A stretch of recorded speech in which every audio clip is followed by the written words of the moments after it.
계속해서 사건, 사고 소식 짚어보도록 하겠습니다. 장현주 변호사님 계속 함께해 주시고요. 권상희 시사평론가 새로 모셨습니다. 안녕하세요. 안녕하세요.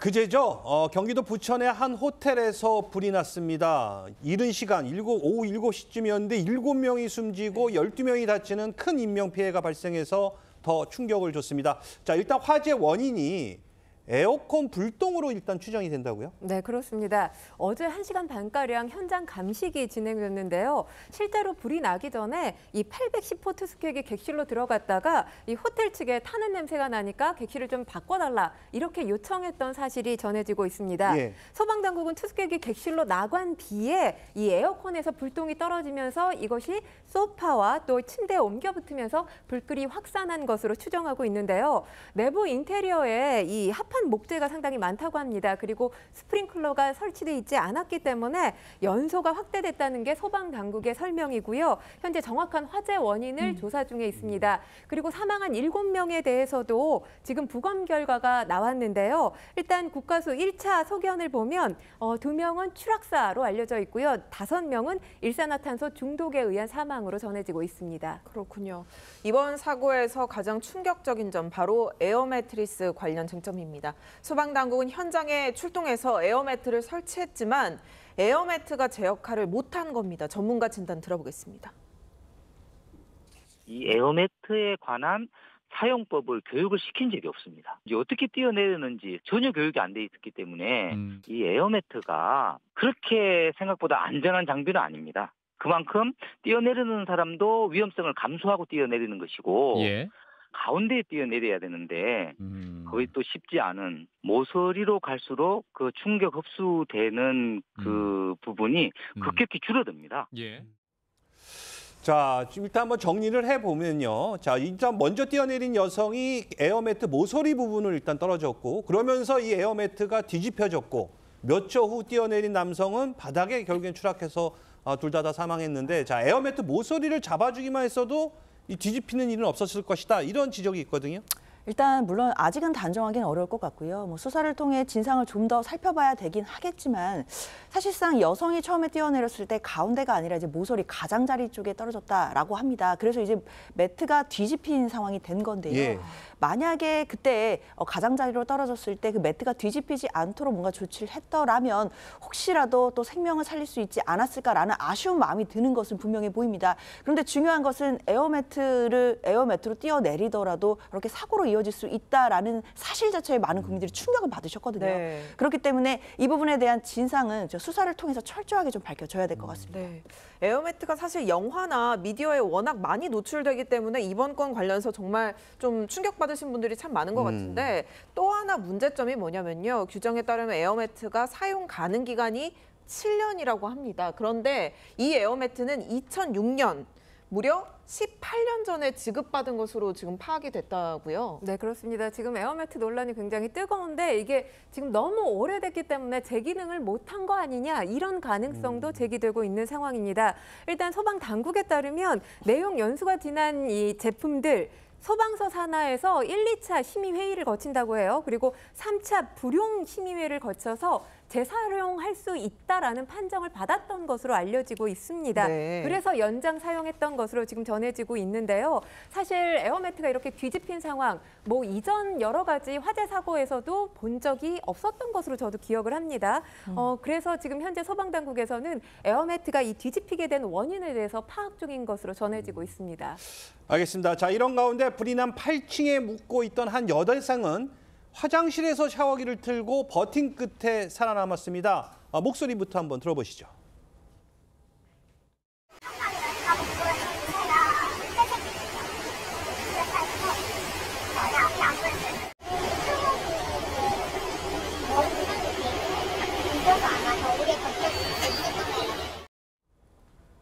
네, 이 여대생 간호대 학생이라고 하는데 정말 기지를 발휘해서 살 수 있었네요. 네, 그렇습니다. 이 A씨 최근에 부천의 한 대학병원에 실습생으로 일을 하고 있었다고 합니다. 그래서 이 호텔 806호에 머물렀다라고 하는데요. 발화 지점이 810호니까 806호, 그러니까 거리가 비교적 가까웠다라고 볼 수 있는 거죠. 앞이 전혀 보이지 않는 상황이었다고 합니다. A씨 먼저 현관문을 닫고 객실 반대편에 있는 창문을 열어봤는데 연기가 너무너무 크게 확산하는 걸 보고 당장 내려가면 위험하겠다 이런 생각을 먼저 했다고 합니다. 예. 이 생각에 모든 문을 닫고 화장실로 바로 갔다고 하는데요. 다급하게 119로 전화를 걸었고요. 소방대원의 안내에 따라서 연기가 들어오지 않도록 화장실 문을 수건으로 막고 샤워기를 바로 틀었다고 합니다. 긴박했던 상황이었지만 이 샤워기에서 뿜어나온 물이 수막을 형성해서 일시적으로 유독가스를 차단해주는 효과를 낼 수 있다. 이런 정보를 떠올리게 됐고요. 화장실에서 샤워기를 틀고 버틴 끝에 살아남을 수 있었습니다. 이 A씨 도움의 손길을 기다리면서 계속해서 화장실에서 머물렀고 밖으로 전혀 나가지 않았고요. 여러 차례 인명수색 작업 끝에 투입된 소방관들에 의해서 기적적으로 구조하게 됐던 겁니다. 자, 그런데 이 방법이 이 또 때에 따라서는 또 위험할 수도 있다고요? 그렇습니다. 일단은 물이 수막을 형성해서 유독가스를 차단하는 효과가 있기는 있지만 만약에 화장실로 유독가스가 직접 들어오게 됐을 때는 더 위험할 수도 있다는 것이 전문가의 견해이거든요. 그렇기 때문에 무조건 불이 났을 때는 화장실에 가서 샤워기를 튼다가 정답이 될 수는 없을 것이고 그래요. 그때그때 상황에 따라서 조금 다른 판단이 있어야 된다라는 점도 아셔야겠습니다. 자, 근데 또 문제가요. 이 호텔에 60개가 넘는 객실이 있는데 모두 이 스프링쿨러가 설치가 되지 않아서 어떻게 보면 인명 피해가 더 커졌다. 이런 지적이 또 나오고 있습니다. 네, 그렇습니다. 이 화재 사건 이후에 스프링클러에 대한 목소리가 또 다시 등장을 하고 있는데요.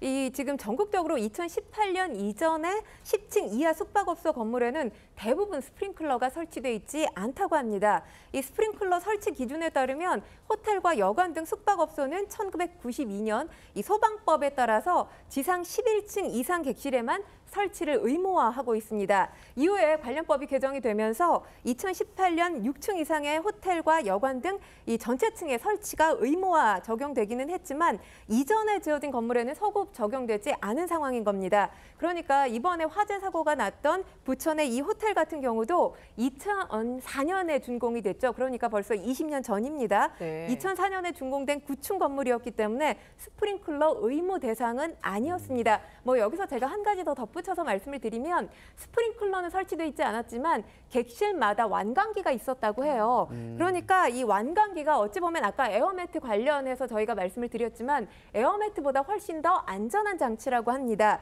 이 화재 발생 시에 몸에 이 밧줄을 메고 땅으로 천천히 내려오도록 설계가 돼 있는데 이 완강기 사용법에 대해서 잘 알고 계신 분들 많지 않을 거라고 생각이 됩니다. 그래서 네. 이번 화재 사고를 보면서 한 가지 느낀 건 우리가 화재 사고에 굉장히 취약하지 않나, 관련 교육이 보다 더 촘촘하게 이루어져야 되지 않는 건 아닌가 이런 생각도 해보게 됐습니다. 그렇네요. 이 스프링클러 설치만 봐도 그 관련 법 제정 이전의 건물들은 모두 다 안전 사각지대에 놓인 거 아니겠습니까? 사실 그렇죠. 시청자 여러분들도 보시면서 굉장히 충격을 받으실 것 같은데요. 2017년 기준으로 의무화가 됐기 때문에 그 전에 지금 지어진 건물에는 스프링클러가 의무화가 아닙니다.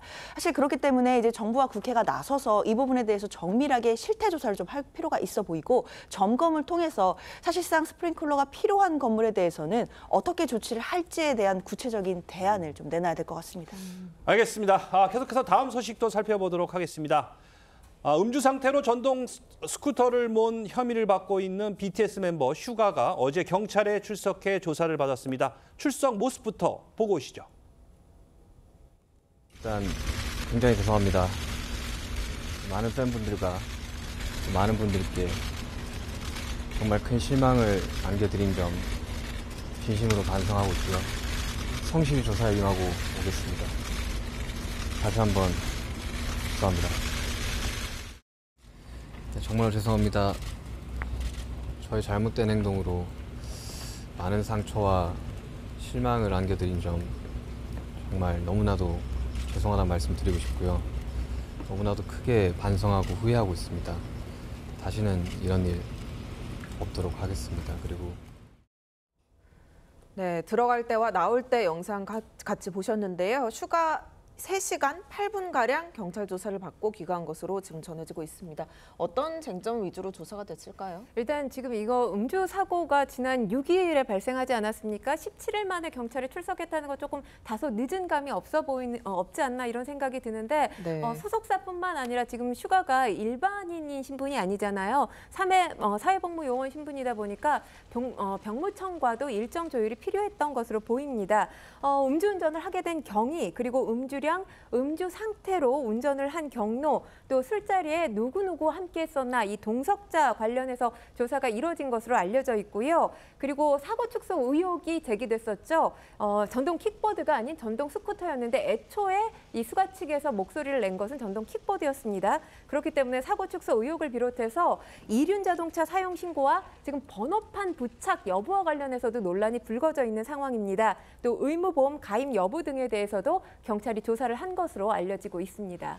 알겠습니다. 자, 일단 휴가는 조사에서 음주운전 혐의에 대해서는 인정을 했습니다. 자, 그러면 음주운전 시 전동 킥보드는 사실 벌칙 대상이 아니지만 지금 이 전동 스쿠터 같은 경우에는 징역 또는 벌금형이 가능한 별도 형사처벌이 가능하지 않습니까? 그렇습니다. 그리고 혈중 알코올 농도가 0.227이라고 한다면 예. 만취 상태였다고 볼 수 있는 수치이기 때문에 사실상 형사처벌은 피하기 어려워 보입니다. 다만 징역형의 실형이 나올 가능성은 높아 보이지는 않고요. 왜냐하면 크게 인명사고를 냈다거나 어떤 물질적인 사고를 낸 상황은 아니고 본인이 이제 넘어져서 발견되는 그런 사건이었기 때문에 그렇다 하더라도 음주 상태로 전동 스쿠터를 몬 것 자체로는 도로교통법상 또 위중하게 처벌을 받을 수 있기 때문에요. 일단 실형 가능성은 낮다고 하더라도 엄한 벌금형까지는 충분히 처벌 가능성이 있어 보입니다. 네.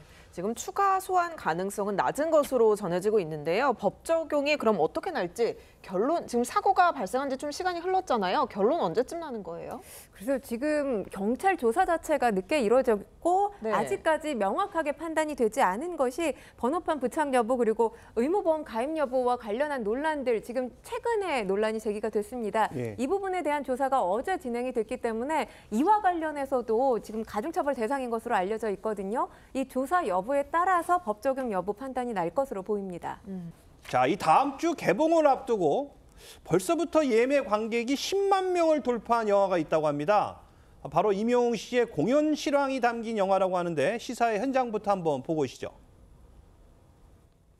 상암 콘서트를 준비하면서 정말 걱정이 많았습니다.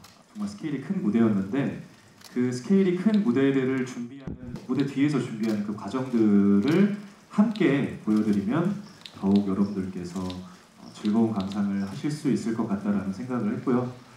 여러분들께서 콘서트에 또 못 오셨던 분들도 콘서트의 그 감동을 같이 느끼셨으면 좋겠다라는 마음으로 준비를 좀 했습니다.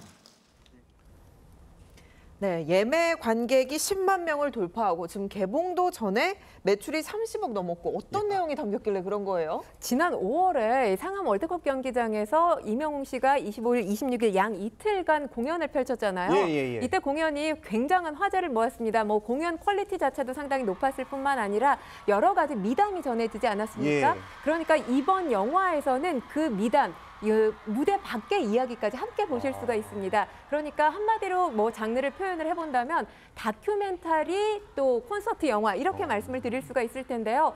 피켓팅이 당시에 성공하지 못하신 분들 극장 찾으시는 것도 좋을 것 같고요.